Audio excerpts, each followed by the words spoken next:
Hi, this is Scott Holstad, poet, writer, author, and back for another video today. Had a lot of fun with this.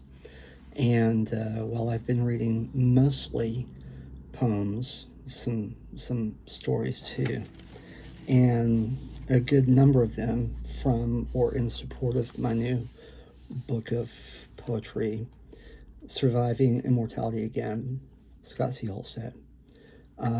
Published October 15th last month by Alien Buddha Press and available on Amazon in a very nice paperback, 132 pages, 90 poems. Well, I've been reading current stuff from the new book and older stuff and trying to mix it up. Today, I'm going to read some short 100-word, exactly, microfiction stories. In part because I want to say thanks to a friend and supporter of mine, the editor of Friday Flash Fiction. Today's Friday. And they were kind enough to publish another one of my pieces there called Anti-Hero, which I won't be reading today, but if you go to fridayflashfiction.com, you'll find it. I am going to read a few others that I've tried to carefully choose as much as one can with a 100-word piece where you never feel it's totally adequate or sufficient. But I'm just going to begin. I've published a lot in this area over the past few years, quite a few stories, and far from being as skilled or talented as many people, more experienced or maybe even less than me. I'm a lot more experienced and successful in poetry, but I've published a lot of fiction and nonfiction and horror, sci-fi, and experimental stuff, so I do have fun with this. I'm going to try to read 4 100-word microfiction pieces. This first one is titled Pete's Pocket, the One True God. People thought Pete was smug. Wrong. Pete was superior. Why? A powerful secret. God. Most people's gods were never seen, ghosts in space. But Pete carried God in his pocket. Never being separated from the Supreme Being made Pete very serious, knowing he was always right. Pete once made the mistake of telling a coworker and then producing God on demand. Pete, CJ said in their cubicle, that looks like a partially chewed orange gumball, man. God was good, since he helped hold Pete to a 30-day jail sentence after thrashing that heretic. Pete smiled, knowing God was always there for him.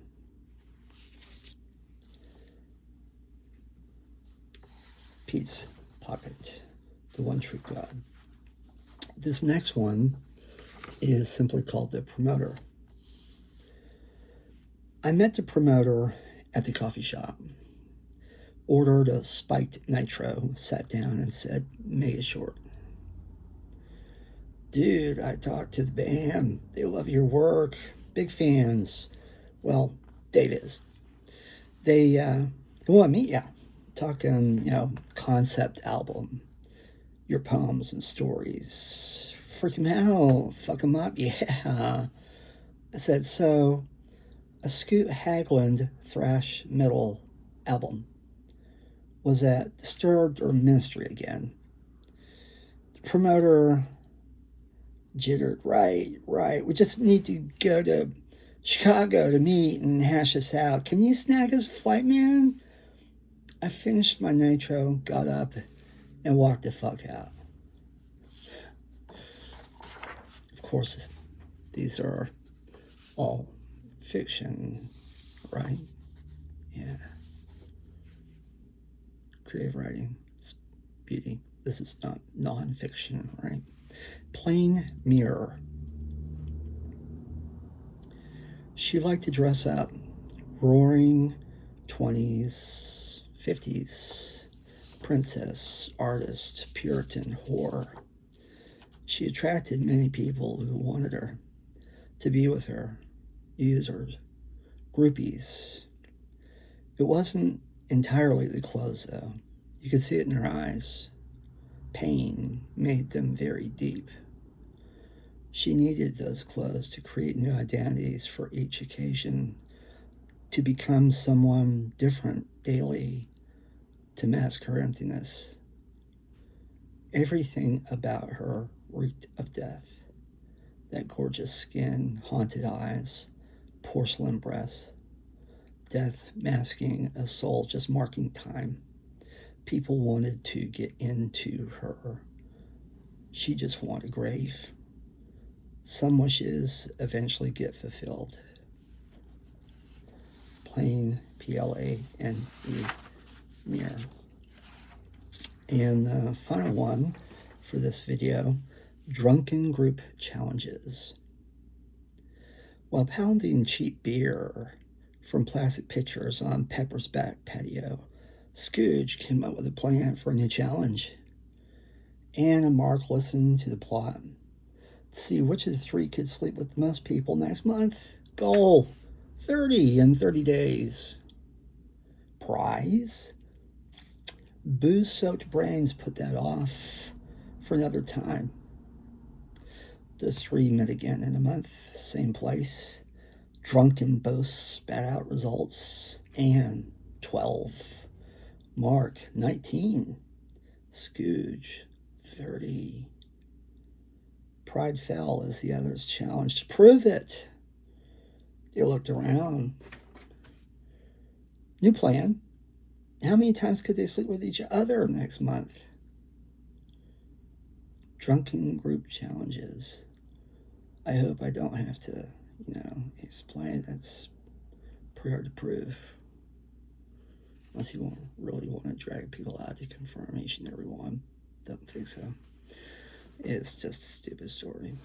For those of you who have watched and have hung on, thank you. Hope you enjoyed it. Feel free to like, comment, follow, subscribe, all the stuff you're supposed to say. I still don't know it. But I'm making more videos all the time. I'm having a good time. I'd love to have some of you engage me and tell me stuff that you might want to hear and don't want to hear. Stories you want me to tell, real life stories, because I have a lot. But anyway, it's Friday, and I hope everybody has a good weekend, and I'll catch you next time. Take care.